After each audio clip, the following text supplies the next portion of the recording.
because of the training, now I work at a hospital. I'm working for the University of Maryland, and I work at 2 hospitals, and I go into the community as an overdose coach. Embrace our cutting-edge video series delving into the world of human development through the lens of alpha culture. Get ready to explore how this innovative concept can lead to psychological healing, mind renewal, and enhanced dimensional wellness. It's based on you giving your time to other people, because other people in recovery are going to give their time to you and build you up and edify you, just like you taught me for free. I didn't have to pay for that. If I would have had to pay for it, I would have clicked no on that email, because I didn't have 2 nickels to rub together, because I just came out of prison and the job I was working at was paying me just enough for me to stay there and keep working, because I had to pay for gas to go to work. It was a reciprocative factor and a cycle, and it was vicious. And now, because of the training, now I work at a hospital. I'm working for the University of Maryland, and I work at 2 hospitals, and I go into the community as an overdose coach.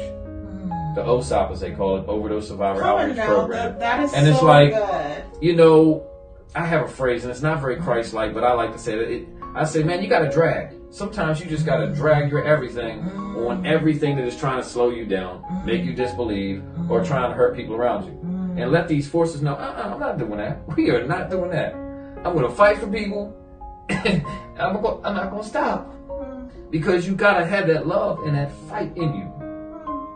And as men, when I was in that prison house developing men, God said, I'm going to give you the greatest honor. Because I would say, God, this ain't enough. Why? You saved me from the streets. I used to bang guns and do the drugs and do this. For what you're looking for. So recovery is exactly what it says. You're getting back something that you once had or should have had. So recovery for me was learning who my identity truly was, who I really was, not what music had told me to be, what culture had told me to be, what my friends and the clothes and the, you know, this world is, social acceptance is an addiction today. Everybody wants to be socially accepted. Everybody wants to have all the likes. Why would you want somebody liking you that doesn't like you? But they hit the like, and it's, you know, that's not what it's about. Recovery is not about people liking you. It's about you receiving what you've always needed, finding who you're supposed to be, finding your purpose, and dare I say, your God-given purpose. Because the world has seemed to step so far back from God, now it's spiritual. There's a lot of talk about spiritual. And if you say God or Jesus, it's problematic now. But the reality is recovery is walking the path and the footsteps of your higher power. Exactly. It is so awesome to sit back. I remember at one point in time when there was a man in prison. His name was Shine. He was a Jamaican guy, and he had this strong accent. And he would say, "Willie, what makes you happy?" And at that point of my life, I said, "I'm not happy unless I'm miserable," because I was so used to being comatose from drugs and alcohol. I was so used to being numb and giving this cold persona or this cold image to the world, because that's what you have to do. Exactly. And if you look at me, I look like a nerd. So me trying to be a tough guy is like super hard. Yeah, it's very difficult.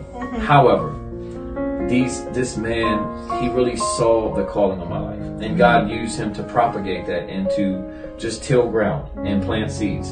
And that's what recovery is about. You start off with a seed of, or a thought of, I can be better. Somebody makes you believe that you are worthwhile, that you are valued, and that you should definitely live your life, because using drugs sucks, for lack of better words. You can smoke weed, you can do this, you can, and let's be very, very honest, you can smoke all the weed you want, you can sex all the people you want. But those, if you sit down, in my recovery, I had to sit down and say, why do I have this behavior? And what I found out was I was trying to fill a God-sized hole with a man-made thought or implement. And when you do that, we all have issues of life. Nobody is an island unto themselves where they don't need somebody else. I love when people say, oh, I'm an independent person. And I feel so bad when people say that, because what you're saying is, you're trying to say that you're strong and you can make it on your own. But in reality, what you're speaking over your life is independence means you need nothing or nobody. That means you don't need your higher power. You don't need your recovery. You've got this in your own strength, and that is dangerous. Absolutely. We do not have it in our own strength. Recovery taught me I need people. Okay. I need true friends. Okay. They're hard to find. Just because somebody is on your Facebook saying they're your friend does not mean they're your friend. That just means there's somebody who happens to be spying on your life, for lack of better words, because they're watching you and they're probably hating, and the whole time they're smiling in your face, being envious. Real friends in recovery are those who you find practicing the same principles, speaking the same dialogue of recovery, of greatness, of kingdom standards. Oh my goodness. And when I say kingdom standards, please understand I'm not talking about a person who is stop cussing and has all the right biblical answers, or maybe they're not into the Bible. They have all the spiritual answers and they've got all the degrees. I'm not talking about that. I'm talking about somebody who is down to earth, can get what you're going through, and has the empathy, the sympathy, the love. Recovery, I needed people with that around me.